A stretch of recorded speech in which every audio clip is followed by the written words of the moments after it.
ইসলামপুর মহল্লায় কামাল নামের এক ধনী ব্যবসায়ী বাস করত।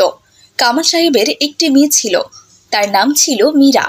ওই মহল্লার সকলেই কঠোরভাবে ইসলাম ধর্মের নিয়ম কানুন মেনে চললেও মীরা এসবে একেবারেই তোয়াক্কা করত না। অন্য মেয়েরা বোরখা হিজাব পরলেও মীরা জামা কাপড় পরে চলাফেরা করত। আম্মু, আজ কিন্তু 21 তারিখ, আর 2 দিন পরে আমার জন্মদিন। এবার কিন্তু আমি আমার জন্মদিনে ধুমধাম করে বড় পার্টির আয়োজন করব, বুঝেছো? মহল্লার ধনীদেরকে দাওয়াত করে খাওয়াবো আর অনেক অনেক উপহার পাবো। কি যে আনন্দ হচ্ছে আমার। মা মীরা, এসব তুমি কি বলছো? ইসলামে জন্মদিন পালন করা তো হারাম মা। জন্মদিন পালন করা হচ্ছে পশ্চিমা সংস্কৃতি। জন্মদিন পালন করলে পাপ হয় মা। কি বলছো এসব তুমি আম্মু? জন্মদিন পালন করলে পাপ হবে কেন? আমি যেই দিনটা জন্মেছি সেই দিনটা আমি সেলিব্রেট করব না? এটা তো আমার জন্য গর্বের বিষয়। আমি অবশ্যই জন্মদিনের পার্টির আয়োজন করব আম্মু। না মা, এসব করা ঠিক নয়। তুমি আর তোমার বাবা সবসময় ইসলাম বিরোধী কাজ করে থাকো। এগুলো করলে পাপ হবে মা, আর পাপ কাজ করলে জাহান্নামে যেতে হবে। জাহান্নাম যে খুবই ভয়ঙ্কর আর শাস্তির জায়গা মা। তোমাকে এসব কথা বলে কোনো লাভ নেই আম্মু। সব সময় তুমি ইসলামের জ্ঞান দিতে থাকো আমাকে। যা বলার আব্বুকেই বলতে হবে। আব্বুই আমার জন্মদিনের পার্টির আয়োজন করে দিবে, আর তুমি থাকো তোমার ইসলাম নিয়ে। এই কথা বলে মীরা সেখান থেকে চলে গেল। এদিকে কামাল সাহেব বাড়িতে ফিরে এলে মীরা তার বাবাকে জন্মদিনের পার্টির আয়োজন করার কথা বলে দিল। আরে, এ তো খুশির সংবাদ। আর 2 দিন পর আমার মামনির জন্মদিন। আমি তো এবার আমার মামনির জন্মদিনের পার্টি খুব বড়সড় করে আয়োজন করব। তুমি কোনো চিন্তা করো না মা। তুমি মহল্লার সকল ধনীদেরকে দাওয়াত দেওয়া শুরু করো। আমি পার্টির সমস্ত ব্যবস্থা করছি। এই তো আমার লক্ষ্মী আব্বু। হা হা হা হা হা। দেখেছো আমার পাগলি মেয়েটার কাণ্ড? জন্মদিনের পার্টির কথা শুনে কতটা খুশি হয়েছে। হ্যাঁ হ্যাঁ, আপনারা বাবা মেয়ে ওই কাজই করুন। পাপ কি আর জীবনে কম করেছেন? মেয়ের জন্মদিন পালন করে আরো পাপ বাড়াতে চান, তাই না? চুপ করো তো রেহানা, তুমি সব সময় বেশি বেশি কথা বলো। জন্মদিন পালন করলে পাপ কেন হবে? হ্যাঁ, দাও আমাকে খাবার দাও, আমার খুব বেশি ক্ষুধা পেয়েছে। এরপর খাওয়া দাওয়া শেষ করে তারা ঘুমোতে চলে গেল। পরদিন সকাল হতেই মীরা চলল মহল্লার মানুষজনকে দাওয়াত করতে। আর কাকে যে দাওয়াত করি কিছুই তো বুঝতে পারছি না। মহল্লার সবাই তো ফকিন্নি। দাওয়াত পেলেই তো শুধু খালি হাতে দাওয়াত খেতে চলে আসে। আমার তো ইচ্ছে সবাই আমার জন্মদিনে দামি দামি গিফট নিয়ে আসবে। তবে আমাদের মহল্লায় তো ভিখারির সংখ্যাই বেশি। যাই, আগে রমজান চাচার বাসা দিয়ে শুরু করি। চাচা অনেক বড় লোক আছে। এই কথা বলে মীরা রমজান সাহেবের বাড়িতে চলে গেল। রমজান চাচা, রমজান চাচা বাড়িতে আছেন? ও রমজান চাচা। রমজান সাহেবের স্ত্রী বাহিরে চলে এলো, সাথে তার মেয়ে মাইসাও চলে এলো। কে ব্যাপার মীরা, তুমি এখানে? এসো এসো, ভেতরে এসো। চাচি যান, আমি এসেছিলাম আপনাদের সবাইকে দাওয়াত করতে। রমজান চাচা কোথায়? তাকে তো দেখছি না চাচি যান। মা মীরা, তোমার চাচা একটু আড়তে গিয়েছে। তা তুমি কেন এসেছো মা? চাচি যান, আমি জন্মদিনের পার্টির দাওয়াত দিতে এসেছি। কাল আমার জন্মদিন। আমার জন্মদিন উপলক্ষে এক বিশাল পার্টির আয়োজন করা হয়েছে। সেই পার্টিতে কিন্তু অবশ্যই আপনারা আসবেন, কেমন? কি বলো মা, তুমি এই মহল্লায় জন্মদিন পালন করছো? হ্যাঁ চাচি যান, আমার বাবার তো আর টাকা পয়সার কোনো অভাব নেই। আমি তার একমাত্র মেয়ে। বাবার সমস্ত টাকা পয়সার মালিক তো এখন একমাত্র আমি, তাই না? আর তাছাড়া এ বয়সে ধুমধাম করে জন্মদিন পালন করব না তো কবে করব? নিজের জন্মদিনটা তো সবার জন্য খুব স্পেশাল। তাছাড়া আমি যেই দিনে জন্মগ্রহণ করেছি সেই দিনটাকে সেলিব্রেট করতে হবে না? দেখেছো মা, দেখেছো? মীরা নাকি ওর জন্মদিন পালন করবে, আর তুমি আমাকে কোনোদিনই জন্মদিন পালন করতে দাও না। আমার বাবার কি টাকা পয়সা কম আছে? চুপ করো মা মায়েশা, এসব তুমি কি বলছো? জন্মদিন পালন করা হারাম। এগুলো আমাদের ইসলাম ধর্মে নেই, এগুলো সব পশ্চিমা সংস্কৃতি। চাচি যান, আপনিও তো দেখছি আমার মায়ের মতোই কথা বলছেন। জন্মদিন হচ্ছে আনন্দের দিন। সেই দিনটা পালন করা কিসের জন্য হারাম কাজ? মা মীরা, তুমি এখনো অনেক ছোট, অনেক কিছুই বোঝো না।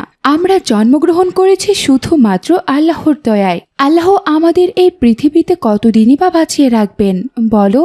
আমাদের উচিত আল্লাহর ইবাদত বন্দেগী করা, কিন্তু জন্মদিন পালন করা নয়। না চাচি যান, বুঝেছি। আপনাকে বলে কোনো লাভ নেই, আমাকে আরো অনেক বাড়িতে যেতে হবে। চাচা যান আসলে বলবেন আমি ওনাকে দাওয়াত দিয়ে গেছি, উনি যেন আমার জন্মদিনের পার্টিতে অবশ্যই আসেন। এই কথা বলে মীরা সেখান থেকে চলে গেল।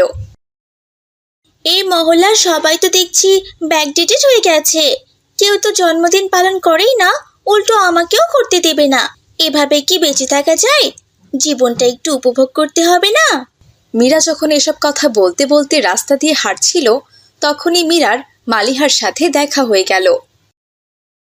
আসসালামু আলাইকুম মীরা, কেমন আছো? ওয়ালাইকুম আসসালাম। সকাল সকাল তোর সাথে আমার দেখা হতে হলো। বেরিয়েছিলাম একটা শুভ কাজে, কিন্তু তোদের মতো গরিবদের দেখলে তো শুভ কাজও একদম অশুভ হয়ে যায়। মীরা, তুমি আমাকে এভাবে বলছো কেন? আমি গরিব বলে কি আমার কোনো মান সম্মান নেই? গরিবদের আবার কিসের মান সম্মান? এই শোন, কাল আমার জন্মদিন, আর জন্মদিন উপলক্ষে একটা পার্টির আয়োজন করেছি, তুই আসিস। তবে হ্যাঁ, খাবার জন্য নয়, আমার আম্মুর সাথে সব কাজকর্মগুলো এগিয়ে দিবি, বুঝতে পেরেছিস? আর পার্টির পর যে খাবারগুলো বেঁচে যাবে সেগুলোও কিছু খাবি, আর কিছু সঙ্গে করে নিয়েও আসতে পারবি। না না মীরা, আমি তোমার জন্মদিনের পার্টিতে যাব না। কি এত বড় সাহস? আমার কথা অমান্য করিস তুই? কেন যেতে পারবি না? হ্যাঁ, শুনি একটু। যেতে পারবো না কারণ জন্মদিন পালন করাই হারাম। আমি আমাদের ধর্ম কঠোরভাবে মেনে চলি, তাই তোমার জন্মদিনের পার্টিতে গিয়ে আমি আমার ঈমান হারাতে পারবো না। গরিবদের আবার ইমান? তোকে যা বলেছি তুই তাই করবি, বুঝেছিস? তুই যদি আমার জন্মদিনের পার্টিতে গিয়ে কাজকর্ম না করিস, তাহলে কাল চাবুক নিয়ে এসে তোকে মারতে মারতে আমি মেরে ফেলবো, এই বলে দিলাম। আমাকে মেরে ফেললেও আমি তোমার জন্মদিনের পার্টিতে যাব না মীরা। তোর এত বড় সাহস? তুই কামাল সাহেবের মেয়ের মুখের উপরে কথা বলিস, তাই না? দাঁড়া হারামজাদি, তোকে এবার আমি দেখাচ্ছি মজা। এই কথা বলে তার পাশে পড়ে থাকা শুকনো একটি গাছের ডাল নিয়ে মালিহাকে মারতে লাগলো। আমার খুব লাগছে মীরা, আমাকে মেরো না। ওরে বাবারে, খুব লাগছে মীরা, ছেড়ে দাও আমাকে, আমাকে ছেড়ে দাও। তোকে আমি ছেড়ে দিব? তুই আমার মুখের উপরে কথা বলেছিস, হারামজাদি কোথাকার। জন্মদিন পালন করা হারাম? হ্যাঁ, এখন বল দেখি, বল হারাম কি না বল। জন্মদিন পালন করা হারাম? হ্যাঁ বল। তুমি আমাকে যতই মারো না কেন, আমি তবুও বলবো জন্মদিন পালন করা হারাম কাজ। তবে রে হারামজাদি। বাঁচাও, কে কোথায় আছো? বাঁচাও আমাকে, বাঁচাও। এদিকে ওই পথ দিয়েই মসজিদের ইমাম সাহেব যাচ্ছিল। মালিহার এমন চিৎকার চেঁচামেচি শুনে ইমাম সাহেব সেখানে চলে এলো। কি ব্যাপার? কি হয়েছে এখানে? আসসালামু আলাইকুম ইমাম সাহেব, আপনি এসেছেন? ইমাম সাহেব, আমি এই হারামজাদিটাকে বলেছিলাম আমার জন্মদিন উপলক্ষে একটা পার্টির আয়োজন করেছি। ওকে বলেছি আমার জন্মদিনের পার্টিতে গিয়ে আমার আম্মুর সাথে কাজকর্ম করতে, কিন্তু ও বলেছে জন্মদিন পালন করা নাকি হারাম। ও আমার মুখের উপরে না করে দিয়েছে। মালিহা তো একদম ঠিক কাজ করেছে মীরা। ইসলাম ধর্মে তো জন্মদিন পালন করার কোনো বিধান নেই। যেখানে আমরা জন্ম নিয়ে অনেক বেশি পাপ করছি, সেখানে তো জন্মদিন পালন করা বিলাসিতা। আমরা প্রত্যেকটা দিন, প্রত্যেকটা সময় এবং প্রত্যেকটা সেকেন্ড মৃত্যুর দিকে এগিয়ে যাচ্ছি। তাই আমাদের সব সময় আল্লাহর ইবাদত করা উচিত। পরকালে আল্লাহর কাছে গিয়ে আমরা কি হিসাব দিব? আল্লাহ আমাদের যে কাজে এই পৃথিবীতে পাঠিয়েছে সেটা না করে জন্মদিনের পার্টি আয়োজন করছি। হ্যাঁ, তবে তুমি চাইলে তোমার এই জন্মদিনের পার্টিতে যে টাকা পয়সা খরচ হবে, সেই টাকাগুলো তুমি গরিব মিসকিনদের মাঝে বিলিয়ে দিতে পারো। এতে করে তুমি অনেক সওয়াব পাবে। কিন্তু তুমি সেটা না করে শুধুমাত্র মহল্লার ধনী লোকজনকে দাওয়াত করছো আর গরিবদের উপর জুলুম অত্যাচার করছো। তাহলে তুমি বলো, তোমার এই জন্মদিন পালন করে কি লাভ হবে? মৃত্যুর পরে তো আল্লাহ তোমাকে নিশ্চিত জাহান্নামে পাঠিয়ে দিবে। সত্যিই তো হুজুর, আমি তো এসব কথা কখনো চিন্তা করিনি। আমার মা আমাকে নিষেধ করেছিল জন্মদিন পালন না করতে। আমি এই বিষয়গুলো এভাবে কখনো চিন্তাই করিনি। আমি আমার জন্মদিন আর কোনো দিনও পালন করব না। জন্মদিনের পার্টিতে যা টাকা খরচ হবে আমি সেই টাকাগুলো গরিব দুঃখীকে দান করে দেব। আর এখন থেকে আমি ভালো হয়ে যাব। 5 ওয়াক্ত নামাজ পড়ব, পর্দার সহিত চলবো, আর কারো উপর কখনো জুলুম করব না। আলহামদুলিল্লাহ, আল্লাহ তাআলা তোমাকে সঠিক বুঝ দান করুন। এরপর মীরাও সেখান থেকে চলে গেল আর তার বাবাকে জন্মদিন পার্টির আয়োজন করতে নিষেধ করলো। এরপর থেকে মীরাও 5 ওয়াক্ত নামাজ পড়া শুরু করে দিল। আর এখন সে বেশি বেশি করে দান সদকাও করে। একদিন সকালবেলা মাইসা তার চাচাতো বোন মিলিদের বাড়িতে খেলাধুলা করছিল। তখন মিলির মা শামিমা বাইরে এসে বলে, মা মিলি, আমি তোর জন্য খিচুড়ি রান্না করেছি, আয় মা, খাবি আয়। কিন্তু মা, আমি তো মাইসার সাথে খেলা করছি। তুমি যাও, আমি একটু পরে যাব। তুমি যাও, আমি একটু পরে খাবো। সারাদিন তো শুধু খেলা খেলা আর খেলা, তাই না মাইশা? তোর জন্য আমার মেয়েটাও এখন খেলা ছাড়া আর কিচ্ছু বোঝে না। আগে তবু আমার সব কথা শুনতো, তোর সাথে মিশে এখন তোর মতোই হয়ে গেছে, আমার একটা কথাও শোনে না। যা তুই বাড়িতে যা, আর মিলি তুমি তাড়াতাড়ি খেতে এসো। চাচি, আমারও খিচুড়ি খেতে খুব ইচ্ছে করছে, আমিও মিলির সাথে খিচুড়ি খাবো। তোকে খিচুড়ি খেতে হবে না, এমনিতেই অল্প একটু রান্না করেছি। তুই বাড়িতে গিয়ে তোর মাকে বলিস তোকে খিচুড়ি রান্না করে দেবে। যেটাই দেখবি সেটাই তোকে খেতে দিতে হবে নাকি? আমার মেয়ের খাবারের উপর সবসময় তুই নজর দিস। যা বাড়িতে যা। মা, মাইসা যখন খেতে চাইছে, দাও না একটু খেতে ওকে। তুমি চুপ করো মিলি, যাও ঘরে গিয়ে খেতে বসো। তুমি শুনতে পাওনি আমি কি বলেছি? একটুখানি খিচুড়িই তো রান্না করেছি, ওকে খেতে দিলে তুমি কি খাবে? যতটুকুই হোক না কেন মা, আমরা 2 বোন শেয়ার করে খাবো। তাছাড়া একটা কথা তো আমি কিছুতেই বুঝতে পারি না, আমি যখন বড় আম্মুদের বাড়িতে যাই তখন তো বড় আম্মু আমাকে অনেক আদর করে, ঘরে যা থাকে তাই খেতে দেয় মা। তাহলে তোমরা কেন মাইসার সাথে এরকম খারাপ ব্যবহার করো? এতদিন ধরে আমি তোমাকে এইসব শিখিয়েছি? বড়দের মুখে মুখে তর্ক করছো? সব কিছু এই মাইশাটার জন্য হয়েছে। তোমাকে আমি কতবার করে বলেছি এইসব মিডল ক্লাস বাচ্চাদের সাথে মিশবে না, তবুও তুমি ওদের সাথে মিশে ওদের মতোই হয়ে গেছো। কি ব্যাপার মাইশা, তুমি না মাদ্রাসায় পড়ো? তোমাদের মাদ্রাসায় কি এগুলাই শেখায় যে বড়রা কোনো আদেশ করলে সেগুলো অমান্য করে সেখানে বেয়াদবের মতো দাঁড়িয়ে থাকতে হবে? আমি তোমাকে বলেছি না বাসায় যাও। চাচির ধমক খেয়ে মাইসা আর এক মুহূর্তও দেরি না করে মন খারাপ করে বাসায় ফিরে আসে। এসে দেখে তার মা রান্না করছে। কি হয়েছে মাইসা, তোমার মুখটা এরকম ভার হয়ে আছে কেন মা? কেউ কি তোমাকে কিছু বলেছে? আম্মু, আমার না খিচুড়ি খেতে ইচ্ছে করেছে, তুমি কি আমাকে একটু খিচুড়ি রান্না করে দিবে? খিচুড়ি রান্না করার মতো তেমন কোনো উপকরণ তো ঘরে নেই মা। আজকে আলু ভর্তা আর ভাত রান্না করেছি, কষ্ট করে এগুলোই খেয়ে নাও। তোমার চাচি আমাকে নকশি কাঁথা সেলাই করতে দিয়েছিল আর বলেছে নকশি কাঁথা সেলাই করে দিলে 200 টাকা দেবে। কালকে আমি তোমার চাচিকে কাঁথাটা দিয়ে আসবো, আর টাকা পেলে তোমার জন্য অবশ্যই খিচুড়ি রান্না করবো মা। তার আগে তুমি আমাকে একটা কথা বলো তো মা, তুমি কার বাসায় খিচুড়ি রান্না করা দেখেছো? চাচি রান্না করেছিল মা, আমি চাচির কাছে খিচুড়ি চেয়েছিলাম বলে চাচি আমাকে অনেক বকা দিয়েছে, অনেক বাজে কথা বলেছে, তাই আমি সেখান থেকে চলে এসেছি মা। কিন্তু আমি তো তোমাকে নিষেধ করেছিলাম মাইসা, কারো খাওয়া দাওয়ার সময় সেখানে থাকতে নেই। তবুও তুমি কেন গিয়েছো সেখানে? তুমি জানো না তোমার চাচারা আমাদের পছন্দ করেন না? তোমার বাবা সামান্য মসজিদের ইমাম আর তোমার চাচা মস্ত বড় ব্যারিস্টার, তাদের সাথে কি আর আমাদের যায় মা? তুমি আর কাল থেকে ওদের বাড়িতে যেও না সোনা, কারণ তোমার চাচি এসব একদম পছন্দ করেন না। পারলে তুমি মিলিকে বলবে আমাদের বাড়িতে এসে খেলা করতে, ঠিক আছে? আচ্ছা ঠিক আছে মা, তাই হবে। পরের দিন সকালে রেহানা নকশি কাঁথা সেলাই করে শামিমাদের বাড়িতে যায়। শামিমা, বাড়িতে আছো?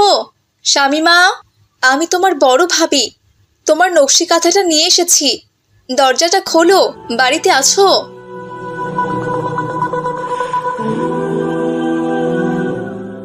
আরে ভাবি, আস্তে কথা বলো, এত জোরে রাখছো কেন?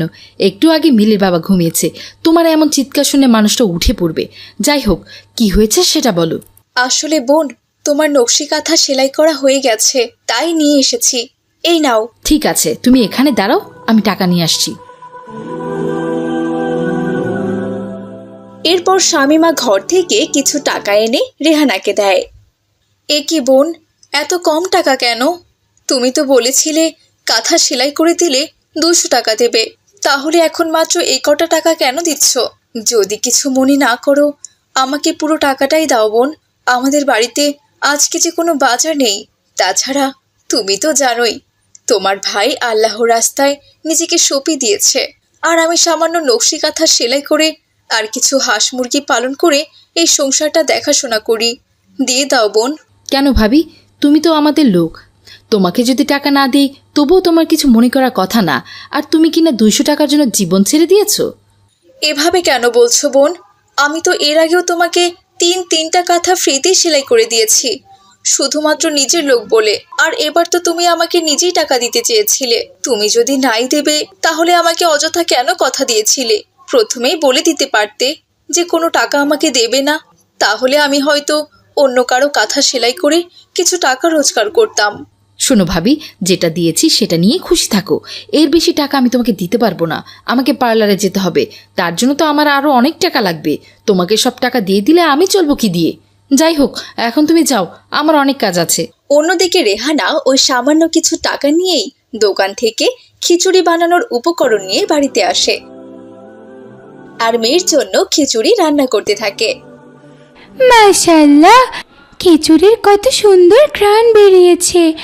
মা, খিচুড়ি হতে আর কতক্ষণ লাগবে? সবে তো মাত্র রান্না শুরু করেছি মা, একটু তো সময় লাগবেই।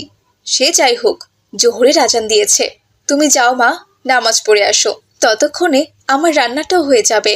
মায়ের কথা মতো মাইসা সালাত আদায় করতে চলে যায়, আর এদিকে রেহানা রান্না বান্না শেষ করে খাবার পরিবেশন করে। ঠিক তখনই মাইসার বাবা চলে আসে। আসসালামু আলাইকুম আপু, আপনি এতদিন পর এসেছেন? ওয়ালাইকুম আসসালাম। হ্যাঁ মা, কি আর করব বলো, মসজিদে অনেক ছাত্র আছে যারা আমার কাছে ইসলামের দিক নির্দেশনা শিখছে। তাদেরকে রেখে বাসায় আসতে ইচ্ছেই করে না। বাচ্চাগুলো আমাকে অনেক ভালোবাসে। সে যাই হোক, আমি এখানে এসেছি একটা জরুরি খবর দিতে। শুনেছি আজ রাতে প্রচুর বৃষ্টি হবে, আর এতে বন্যা হওয়ার আশঙ্কা আছে। খবরে বারবার বলা হচ্ছে নিচু স্থানের লোকজনরা আশ্রয় কেন্দ্রে চলে যান। তার মানে তো আমাদেরও আশ্রয় কেন্দ্রে চলে যেতে হবে, তাই না? হ্যাঁ, আমাদেরকেও যেতে হবে। তোমরা চিন্তা করো না, আমি শুকনো খাবারের ব্যবস্থা করছি। আর আজকে কয়েকটা ভেলা তৈরি করব, যাতে করে বন্যা হলে আমাদের এই কুড়ে ঘরে বন্দি হয়ে না থাকতে হয়। আমরা যেন উঁচু স্থানে আশ্রয় নিতে পারি। ঠিক আছে, আমরা সবাই বন্যার জন্য প্রস্তুতি নেব ইনশাল্লাহ। তার আগে চলুন সবাই মিলে খাবার খেয়ে নেই। আজকে খিচুড়ি রান্না করেছি, মাইসা অনেক দিন ধরে খিচুড়ি খেতে চেয়েছিল। এরপর তারা সবাই মিলে খিচুড়ি খায়। খাওয়া শেষ করে আব্দুল্লাহ কিছু কলা গাছ কেটে তা দিয়ে ভেলা তৈরি করে আর তা ঘরের পাশে রেখে দেয়। দেখতে দেখতে 1 সপ্তাহ কেটে যায়। 1 সপ্তাহ পর মাইসাদের এলাকার সব বাড়ি ঘর প্রায় তলিয়ে যায়। মিলিদের বাড়িও বৃষ্টির পানিতে তলিয়ে যায়। এলাকার বেশিরভাগ মানুষ আশ্রয় কেন্দ্রে আশ্রয় নেওয়ার কারণে অবশেষে আব্দুল্লাহ ভেলায় করে রেহানা আর মাইসাকে নিয়ে অজানা উদ্দেশ্যে বেরিয়ে পড়ে। হঠাৎ আব্দুল্লাহ খেয়াল করলো মিলি এবং শামিমা পানিতে হাবুডুবু খাচ্ছে। এসব দেখে আব্দুল্লাহ মিলি এবং শামিমাকেও তাদের ভেলায় তুলে নেয়। আব্দুল্লাহর ভেলা ভাসতে ভাসতে অজানা এক উঁচু জায়গায় চলে আসে, যেখানে কয়েকটা গাছ আর বেশ বড় বড় উঁচু জমি ছিল। আর সে জমির উপরে ছিল একটা ট্রেনের বগি। চারপাশে তো শুধু পানি আর পানি, থাকার মতো তো কোনো জায়গা দেখতে পাচ্ছি না। এই ভেলায় ভেসে আর কতদিনই বা থাকবো? তার থেকে ভালো চলো সবাই মিলে ওই ট্রেনের বগিতে আশ্রয় নেই। তাছাড়া জায়গাটাও বেশ উঁচু আছে।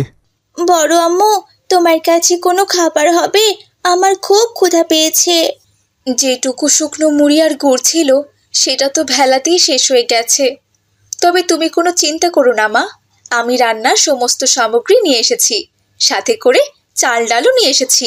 এই দেখো, ভেলাতে করে উনুনও নিয়ে এসেছি। তুমি একটু অপেক্ষা করো, আমি এক্ষুনি রান্না শুরু করে দিচ্ছি। এরপর সবাই ভেলা থেকে নেমে ওই ট্রেনের বগিতে আশ্রয় নেয়। রেহানার এমন ব্যবহার দেখে শামিমা মনে মনে ভীষণ লজ্জিত হয়। তখন তার সে পুরনো দিনের কথা মনে পড়ে যায়, যেদিন সে মাইসাকে খিচুড়ি না দিয়ে তাড়িয়ে দিয়েছিল। আত্মীয়তার সম্পর্কের কোনো মূল্যই দেয়নি। আজ তারাই শামিমা এবং তার মেয়ে মিলিকে খাদ্য এবং আশ্রয় দিয়েছে। ভাবি, এত কিছুর পরেও আপনারা আমাদের এত উপকার করলেন, যে সময় মানুষ নিজের প্রাণ বাঁচানো নিয়ে ব্যস্ত, সেই সময় আপনারা আমাকে সাহায্য করেছেন। আল্লাহ তাআলা হয়তো আমাকে পাপের শাস্তি দিয়েছে। তবে ভাবি, আমি যে আপনাদের কাছে ঋণী হয়ে গেলাম, আমাকে দয়া করে আপনি ক্ষমা করে দিন ভাবি। আমি যে আপনার সাথে সবসময় খারাপ ব্যবহার করেছি। কথায় বলে না, বিপদে পড়লে বোঝা যায় আসল বন্ধু, ঠিক তেমনই আজকে আমি বিপদে পড়ে বুঝেছি আপনারাই আমার প্রকৃত বন্ধু। মানুষ তো মাত্রই ভুল করে বোন, আবার পরিস্থিতি একদিন মানুষকে সবটা বুঝিয়ে দেয়। তুমি যে তোমার ভুল বুঝতে পেরেছো, এটাই তো অনেক বড় ব্যাপার। তোমার প্রতি আমার কোনো অভিযোগ নেই।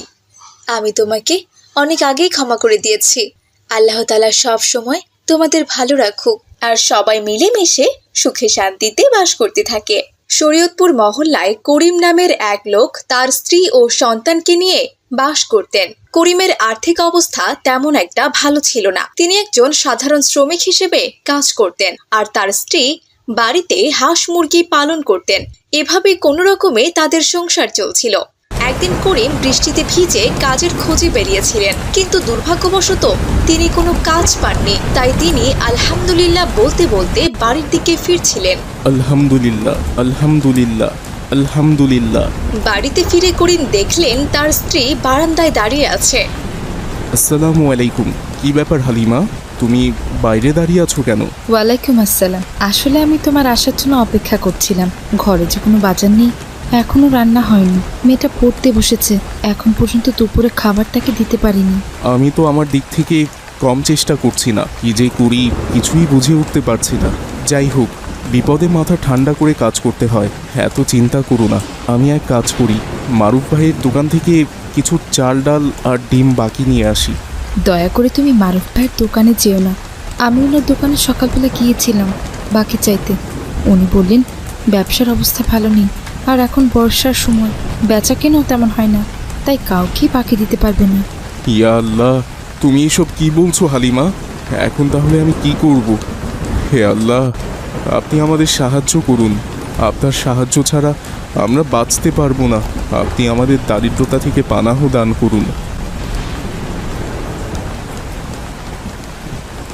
আব্বু, দারিদ্রতা থেকে পানাহ চাওয়ার দোয়া পড়ে আল্লাহ তাআলার কাছে সাহায্য চাইবেন, তাহলে দেখবেন আমাদের অভাব দূর হয়ে যাবে। কিন্তু আমি তো দারিদ্রতা থেকে পানাহ চাওয়ার দোয়া জানি না মা। আমি জানি আব্বু, আমি আপনাকে শিখিয়ে দিচ্ছি। আল্লাহুম্মা ইন্নী আউযু বিকা মিনাল ফাকরি ওয়াল কিল্লাতি ওয়া জিল্লা। মাশাআল্লাহ, আমার মেয়ে তো অনেক কিছু জানে। ঠিক আছে মা, এখন থেকে আমি এই দোয়া পড়ে আল্লাহ তাআলার কাছে দারিদ্রতা থেকে পানাহ চাইব। তুমি ঘর থেকে আব্বুকে ছাতা এনে দাও তো মা। এরপর মিলি ঘর থেকে ছাতা এনে তার বাবাকে দেয় আর বলে, আব্বু, ঘরে তো বৃষ্টির পানি পড়ছে, আমার পড়ার টেবিলের উপর পানি পড়ে অনেক বই ভিজে গেছে।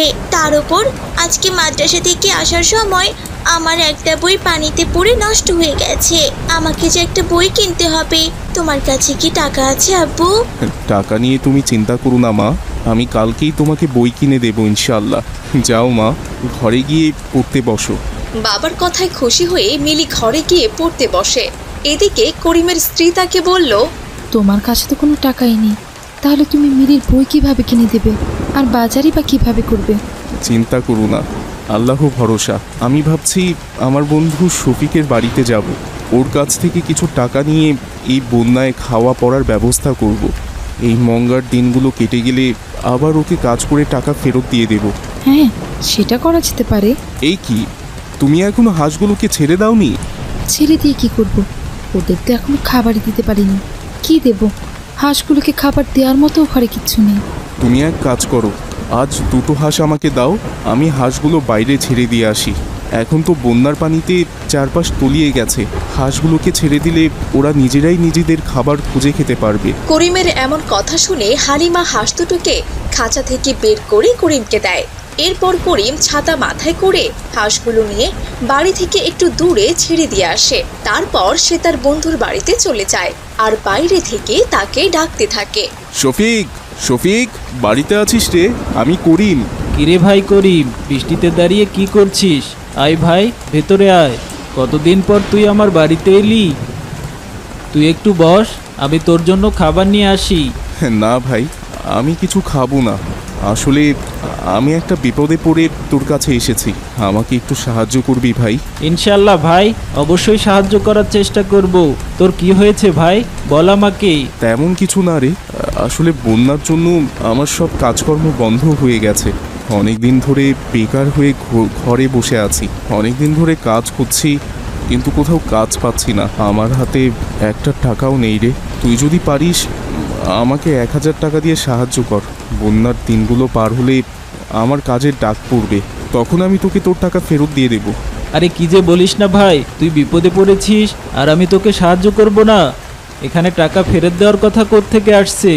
আল্লাহর রহমতে আমার দিন খুব ভালো যাচ্ছে। আমার বন্ধু বিপদে আছে, তাকে সাহায্য করা তো আমার কর্তব্য। তুই টাকা নিয়ে যা ভাই, এ নিয়ে তোকে ভাবতে হবে না। এই বলে শফিক করিমকে 1000 টাকা দেয়।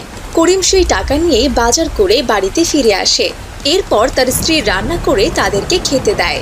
তারা বৃষ্টি দেখতে দেখতে খাবার খায়। এক পর্যায়ে সন্ধ্যা নেমে আসে, কিন্তু তাদের হাঁস আর বাড়িতে ফিরে আসে না।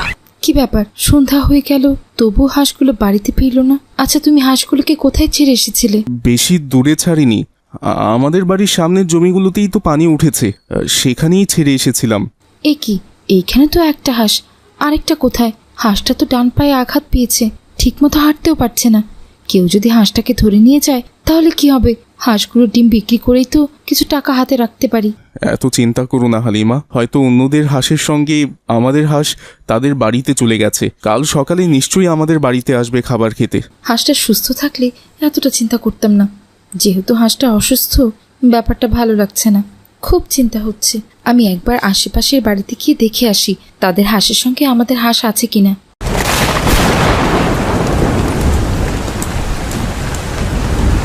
না, আমাদের হাঁস তো কারো বাড়িতেই নেই। তাহলে হাঁসটা গেল কোথায়? এমনিতেই অভাবের সংসার, তারপরও এত চিন্তা, আর ভাল লাগছে না। তুমি এত চিন্তা করো না, আমি কাল হাঁসের খোঁজ করতে যাব ইনশাআল্লাহ। এদিকে হাঁসটি নদীতে ভাসতে ভাসতে পাশের গ্রামে গিয়ে পৌঁছায়। হাঁসটি তখনও নদীর পানিতে ভাসছিল, আর সেই পথ দিয়েই আব্দুল্লাহ নামের এক লোক হাঁসটিকে দেখে তার ভীষণ মায়া হলো। সে হাঁসটিকে নিয়ে বাড়িতে ফিরে এলো। হাঁসটির ডান পায়ে ক্ষত দেখে আব্দুল্লাহ তার পায়ে ঔষধ লাগিয়ে দিল। এদিকে পরদিন সকালবেলা করিম এদিক সেদিক হাঁসটিকে খুঁজতে লাগলো, কিন্তু সে কোনোভাবেই হাঁসটিকে খুঁজে পেল না। এভাবেই কেটে গেল বেশ কয়েকদিন। একদিন আব্দুল্লাহ হাঁসের মালিককে খুঁজে বের করার জন্য বেরিয়ে পড়ল। সে অনেকের কাছে জিজ্ঞেস করলো, কারো কি কোনো হাঁস হারিয়েছে? কিন্তু সবাই বলল না, কারো হাঁসই হারায়নি। ভাই, আপনার কি কোনো হাঁস হারিয়েছে? নিশ্চয় কারো হাঁস হারিয়েছে, আর এই লোকটা মনে হয় হাঁসের মালিকের খোঁজ করছে। এই সুযোগে বলে দেই যে হাঁসের মালিক আমি। একটা হাঁস পেলে এই বৃষ্টির দিনে ভুনা খিচুড়ি করে খাওয়া যাবে। এমনিতেই বৃষ্টির দিনে চুরি বেশি একটা করতে পারি না, বিনা পরিশ্রমে একটা হাঁস পেলে মন্দ কি? হ্যাঁ হ্যাঁ ভাই, আমারই একটা হাঁস হারিয়েছে। হাঁসটাকে আমি অনেক দিন থেকেই খুঁজছি। আপনি কি আমার হাঁসটা দেখেছেন? জি ভাই, আমি একটা হাঁস কুড়িয়ে পেয়েছি, সেটা আপনার হতে পারে। আর দয়া করে বলুন তো আপনার হাঁসটা দেখতে কেমন ছিল? এই সেরেছে, এখন আমি কি বলি? যাই হোক, কিছু একটা তো বলতেই হবে। আসলে ভাই, আমার হাঁসটা সাদা রঙের ছিল, আর ঠোঁটগুলো ছিল কমলা রঙের, আর হাঁসের দুটো পা ছিল, দুটো ডানা ছিল, আর সাথে একটা মাথাও ছিল। হে, আপনি কি বলছেন ভাই? সব হাঁসেরই তো ঠোঁট কমলা রঙের হয় আর পাখা দুটো থাকে। আমি বুঝতে পারলাম ওটা আপনার হাঁস নয়, কারণ আপনি হাঁসের রং ভুল বললেন। সামান্য একটা হাঁসের লোভে আপনি এভাবে মিথ্যে বললেন। আপনি জানেন না মিথ্যে কথা বলা মহাপাপ? আব্দুল্লাহ যখন কালুচোরকে এভাবে বলছিল, তখনই সেখানে করিম এসে উপস্থিত হয়।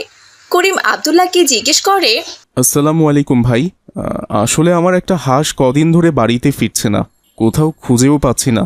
আপনারা তো অনেকক্ষণ ধরে এখানে আছেন, আপনারা কি কেউ আমার হাঁসকে এই দিক থেকে যেতে দেখেছেন?